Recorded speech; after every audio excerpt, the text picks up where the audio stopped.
Direct to mobile, ये क्या आफत है? आज हम इस पे बात करेंगे। डायरेक्ट टू मोबाइल या D2M जो है, ये है क्या, ये काम कैसे करता है, इसके क्या लाभ हैं और ये कौन कर रहा है, इसके बारे में सारी बातें हम आज करेंगे। इस वीडियो में आज हम करेंगे सबसे पहले D2M यानी डायरेक्ट टू मोबाइल, ये क्या है ये। तो D2M वैसे ही है जैसे D2H होता है।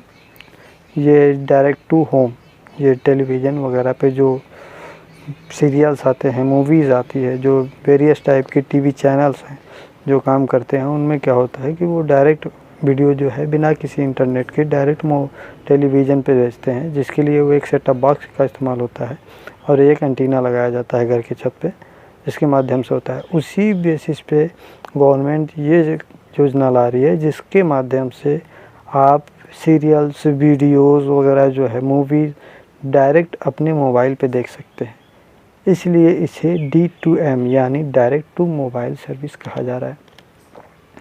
इसे ला कौन रहा है? तो सबसे बड़ी बात है कि इसके लिए प्रसार भारती ने IIT कानपुर के साथ 2022 में ही कांटेक्ट किया और वो IIT कानपुर और प्रसार भारती मिलकर इसी को इम्प्रूव करने की कोशिश कर रहे हैं।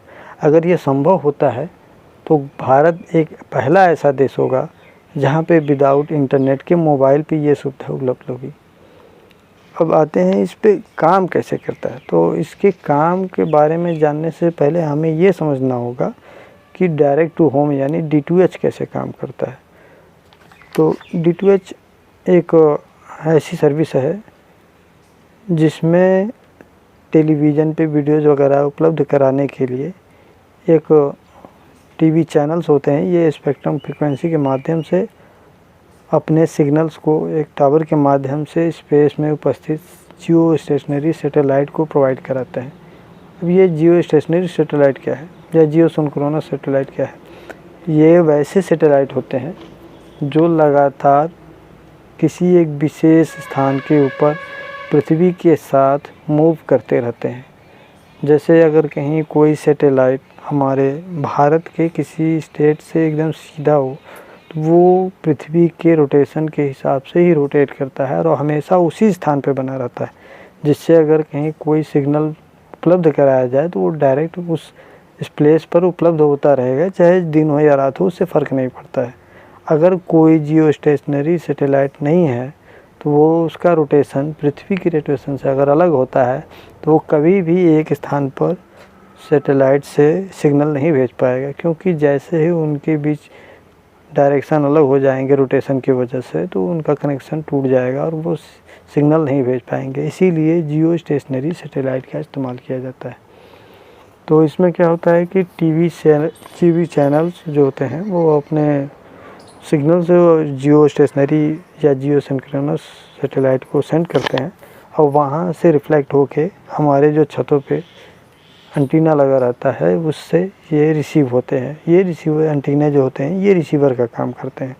अच्छा, रिसीव होने के बाद क्या होता है कि एक छोटा सा घर में सेटअप बॉक्स होता है, उसके माध्यम से ये सिग्नल टीवी को प्रोवाइड किए जाते हैं और टीवी पे वीडियोज़ वगैरह उपलब्ध होते हैं, जैसे सीरियल्स हुए, न्यूज़ चैनल हुआ, मूवी चैनल हुए वगैरह वगैरह। लेकिन ये तो पुरानी बात है। आज के समय में क्या है कि एंड्रॉयड और स्मार्ट टीवी उपलब्ध है, जिसके माध्यम से इंटरनेट कनेक्शन की वजह से ये डायरेक्ट चलते हैं। तो इनमें क्या होता है कि इंटरनेट उपलब्ध होता है और इंटरनेट की सारी फीचर्स जो है वो टीवी पर उपलब्ध हो जाते हैं और एक कंप्यूटर की तरह ही, जैसे मोबाइल वगैरह पर। लेकिन अब क्या है कि जो ये केबल कनेक्शन होते हैं इंटरनेट के, इसमें क्या होता है कि हर जगह उपलब्ध नहीं है। तो गवर्नमेंट क्या कर रही है कि ये जो D2M सर्विस है ये उसी तरीके से उपलब्ध कराना चाहती है जैसे D2H के माध्यम से घरों में देते हैं। D2M में क्या है कि डायरेक्ट आपके मोबाइल पे वो सेवा उपलब्ध होगी। इसमें किसी इंटरनेट की कोई आवश्यकता नहीं होगी। आप देश में कहीं पे भी रहें, किसी भी जगह रहें, वहाँ आपके मोबाइल में इंटरनेट हो या ना हो, इससे कोई फ़र्क नहीं पड़ता। गवर्नमेंट इस चीज़ को ध्यान में रख के ऐसे सिग्नल उपलब्ध कराएगी सैटेलाइट से जो डायरेक्ट आपके मोबाइल पे उपलब्ध होंगे। अब इससे क्या है कि जब कोई नेटवर्क इशू नहीं होगा तो आपके मोबाइल में रिचार्ज हो या ना हो, इंटरनेट फैसिलिटी हो ना हो, लेकिन फिर भी आपके मोबाइल पे वीडियोज़ वगैरह उपलब्ध होंगे। तो ये क्रांति हो जाएगी। जो क्या है कि काफ़ी ऐसे जगह हैं जहाँ पे अभी भी इंटरनेट की सुविधा नहीं है, तो या महंगा पड़ता है, तो स्पीड कम हो जाती है। तो अगर ये चीज़ सेपरेट हो जाएगी तो जो एजुकेशन सेक्टर है, जहाँ पे शिक्षा की व्यवस्था बहुत कम है, वहाँ पे इसको बहुत ज़्यादा फ़ायदा होगा।